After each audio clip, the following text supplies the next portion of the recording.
Pirates of the Caribbean பார்த்துருக்கீங்களா? அதில captain jack Sparrow வந்து ஒரு ஐலேண்ட்ல பொக்கிஷத்த தேடி போவாரு. இப்ப பொக்கிஷம்லாம் இல்ல.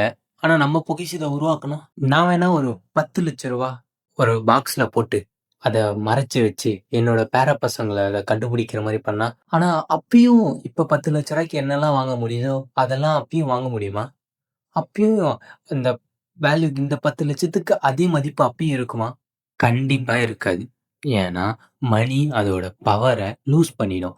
இப்பவும் 10,00,000 தான், அப்பயும் 10,00,000 தான். ஆனா, அதோட பையிங்கோட கெப்பாசிட்டிய அது லூஸ் பண்ணிடும். விலைவாசி ஏறிச்சு, விலைவாசி ஏறிச்சுன்றாங்க.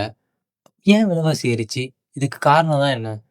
எல்லாத்துக்கும் இப்ப நான் ஸ்டார்ட்டிங்லேருந்து பேசின எல்லாத்துக்கும் காரணம் இன்ஃப்ளேஷன் தான்.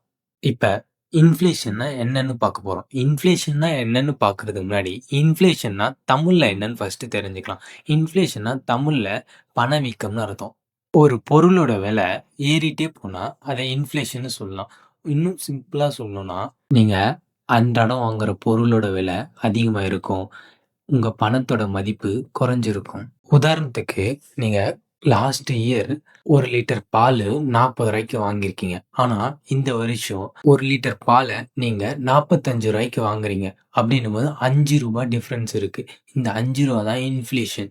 எல்லாத்தையும் மெஷர் பண்றதுக்கு அது அதுக்குன்னு ஒரு மெஷர்மென்ட் இருக்கும். அதே மாரி இன்ஃப்ளேஷன மெஷர் பண்றதுக்கும் இந்தியாவுல சிபிஐன்னு சொல்லுவாங்க. அதாவது கன்சியூமர் பிரைஸ் இண்டெக்ஸ். இன்ஃப்ளேஷன்னா எல்லாத்தோட மதிப்பும் ஒரே மாரி ஃபாஸ்ட்டா இன்க்ரீஸ் ஆகாது. ஒரு சிலது ஸ்லோவா இன்க்ரீஸ் ஆகும். ஒரு சில பொருள் வந்து ஃபாஸ்ட்டா இன்க்ரீஸ் ஆகும். லைக் பெட்ரோல் இதெல்லாம் பார்த்தீங்கன்னா, ஃபாஸ்ட்டா இன்க்ரீஸ் ஆகும். ஒரு சிலதெல்லாம் வந்து நம்ம ரூ. 1 பிளேடு அப்போ வாங்கியிருப்போம். இப்பயும் அதே ரூ. 1ல தான் வாங்குறோம்.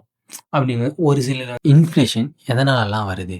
அதுக்கு 3 முக்கியமான காரணம் இருக்கு. அது first one demand pull inflation. Second cost push inflation.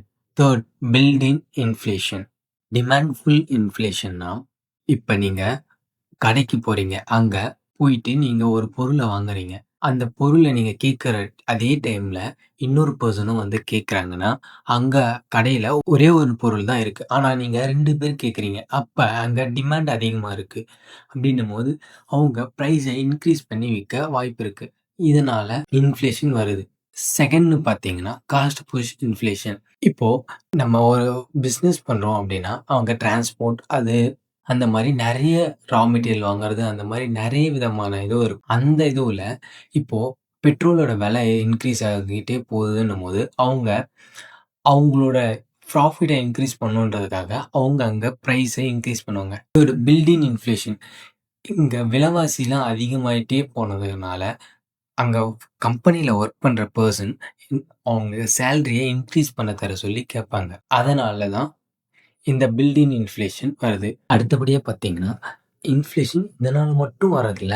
இத தாண்டியும் நம்ம பணப்புழக்கம் அதிகமா இருக்கிறதுனால, கவர்மெண்ட் வந்து நம்மளோட டாக்ஸ் பணத்த வேற நெறைய தேவையில்லாம செலவு பண்ணிட்டாங்கன்னா, இல்ல வந்து குளோபல் கிரைசிஸ் மாரி இப்போ ரு உ ரஸ் ரஷ்யன், உக்ரைன் வார் நடந்தது. அந்த மாரி டைம்ல நமக்கு வந்து ஆயிலே சப்ளை அந்த அளவுக்கு இல்ல. அப்டின்னும்போது ஆயிலோட பிரைஸ்லாம் இன்க்ரீஸ் ஆச்சு.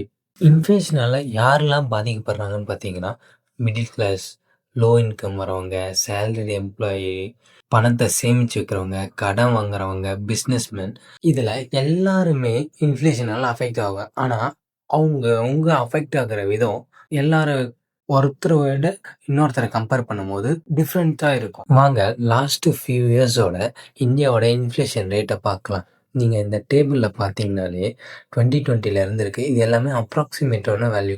2020ல அப்ராக்ஸிமேட்டா 6.2% இன்ஃப்ளேஷன் ரேட் இருந்திருக்கு. அதுக்கு வந்து முக்கியமான காரணம் பேண்டமிக்ல நம்ம இருந்தோம். பேண்டமிக்ல வந்து டிரான்ஸ்போர்ட் அந்த இதெல்லாம் வந்து ரொம்ப அஃபெக்ட் ஆனது. அப்போ வந்து இன்ஃப்ளேஷன் அதிகமா இருந்தது. அது நெக்ஸ்ட் இயர் 2021 பார்த்தீங்கன்னா, அப்ராக்ஸிமேட்டா 5.1% இருக்கு. அப்போ வந்து கிராஜுவலா நம்ம ரெக்கவர் ஆயிட்டு வந்தோம். திரும்ப 2022ல பார்த்தீங்கன்னா, 6.7% இன்க்ரீஸ் ஆயிருக்கு இன்ஃப்ளேஷன் ரேட். ஏன்னா, அப்போ ரஷ்யன், உக்ரைன் வார்லாம் போயிட்டு இருந்தது. அதனால நமக்கு கச்சா எண்ணெயெல்லாம் நெறைய வந்து அதோட பிரைஸ் இன்க்ரீஸ் ஆச்சு. நமக்கு அங்க வந்து இம்போர்ட் நம்மளால அதர் கண்ட்ரீஸ்லேருந்து இம்போர்ட் பண்ணவே முடியல. இதுவே 2023ல பார்த்தீங்கன்னா 5.6% தான் இன்ஃப்ளேஷன் ரேட் இருக்கு. அப்போ வந்து ஓரளவுக்கு கொஞ்சம் கம்மியா இருக்கு நார்மல் ப்ரீவியஸ் இயர்லேருந்து. இதுவே 2024ல பார்த்தீங்கன்னா 4.9% வந்து அப்ராக்சிமேட்ல இன்ஃப்ளேஷன் ரேட் இருக்கு. இது வந்து ஆர்பிஐ வந்து சம் ரூல்ஸ் அண்ட் ரெகுலேஷன்ஸை கொண்டு வந்ததால கொஞ்சம் நமக்கு டிக்ரீஸ் ஆகிருக்கு. இதுவே இப்போ கரண்ட்டாக 2025ல பார்த்தீங்கன்னா 1.5லேருந்து 3% வரைக்கும் இன்ஃப்ளேஷன் ரேட் இருக்க வாய்ப்பு இருக்குன்ற மாதிரி நமக்கு சொல்லியிருக்காங்க. ஆனாலும் ஃபுட்டு, ஹெல்த் கேரோட காஸ்ட்லாம் இன்னமும் ஹையாக தான் இருக்குது. நம்ம இது வரைக்கும் இன்ஃப்ளேஷனை பார்த்தது எல்லாமே ஓவரால் இன்ஃப்ளேஷன் தான். நீங்கள் அந்தந்த டிபார்ட்மெண்ட்ஸ் ஃபுட்டு, ஹெல்த்து, எஜுகேஷன் இந்த மாதிரி நீங்கள் வந்து இன்டெப்த்தாக போய் பார்த்தீங்கன்னா இதில் இருக்கிறதுலே மெடிக்கல் ஒரு இன்ஃப்ளேஷன் ரேட் தான் வருஷம் அதிகமாயிட்டே போயிட்டுருக்கு. குறிப்பாக மெடிக்கல் இன்ஃப்ளேஷன் பார்த்தீங்கன்னா ஒவ்வொரு வருஷமும் 14%க்கு இன்க்ரீஸ் ஆகிட்டே போயிட்டு இருக்கு. நீங்கள் வந்து ஒரு போயிட்டு செக்கப் பண்ணுறதுலேருந்து மெடிக்கல் டேப்லெட்ஸ் அந்த மாதிரி வாங்குறது எல்லாத்தோட ப்ரைஸும் வந்து இன்க்ரீஸ் ஆகிட்டே போயிட்டே இருக்குது. இதுக்கெல்லாம் நீங்கள் அவாய்ட் பண்ணணும் அப்படின்னா ஒரு ஹெல்த் இன்சூரன்ஸ் எடுத்துக்கிறது பெஸ்ட். அதுவே இப்போ ஹெல்த் இன்சூரன்ஸோட ப்ரீமியமும் இன்க்ரீஸ் ஆகிட்டே போயிட்டு தான் இருக்குது. அதனால் நீங்கள் இப்பயே ஒரு நல்ல மெடிக்கல் ஹெல்த் இன்சூரன்ஸ் எடுத்து வச்சுக்கிறது ரொம்ப சேஃப். இன்ஃப்ளேஷன்லேருந்து எப்படி நீங்கள் உங்களே ப்ரிவென்ட் பண்ணிக்கலாம்னு பார்த்தீங்கன்னா ஸ்மார்ட்டாக இன்வெஸ்ட் பண்ணுங்கள். லைக் ஈக்விட்டி, ஸ்டாக்ஸ், பாண்ட்ஸ் அந்த மாதிரி இன்வெஸ்ட் பண்ணுங்கள். இல்லைன்னா ஐடியல் கேஷை வந்து அவாய்ட் பண்ணுங்கள். கையில் கேஷ் வச்சுக்கிறது இல்லை பேங்க்லேயே வச்சுட்டு இருக்கிறது அதெல்லாம் வந்து அவாய்ட் பண்ணுங்கள்.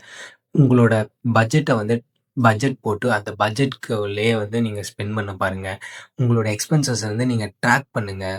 அப்போ தான் வந்து அப்புறம் வந்து மெடிக்கல் இன்சூரன்ஸ் இந்த மாதிரி ஒரு இன்சூரன்ஸ் எடுத்து வச்சுக்கிறது உங்களுக்கு இன்னும் சேஃபாக இருக்கும். இது எல்லாத்தோடையும் பெஸ்ட் சாய்ஸ் என்னென்னா உங்களோட ஸ்கில்ஸை அப்கிரேட் பண்ணிவிட்டு உங்களோட இன்கம்மை இன்க்ரீஸ் பண்ணுறது தான். இன்ஃப்ளேஷனை கண்டிப்பாக உங்களால் தவிர்க்க முடியாது. ஆனால் நீங்கள் அதுக்கு ப்ரிப்பேர் ஆகி அதிலேருந்து வர பாதிப்பை நீங்கள் மினிமைஸ் பண்ணலாம். இந்த வீடியோ உங்களுக்கு பிடிச்சிருக்குன்னு நான் நம்புகிறேன். இந்த வீடியோ பிடிச்சிருந்தா லைக் பண்ணுங்கள், சப்ஸ்கிரைப் பண்ணுங்கள்.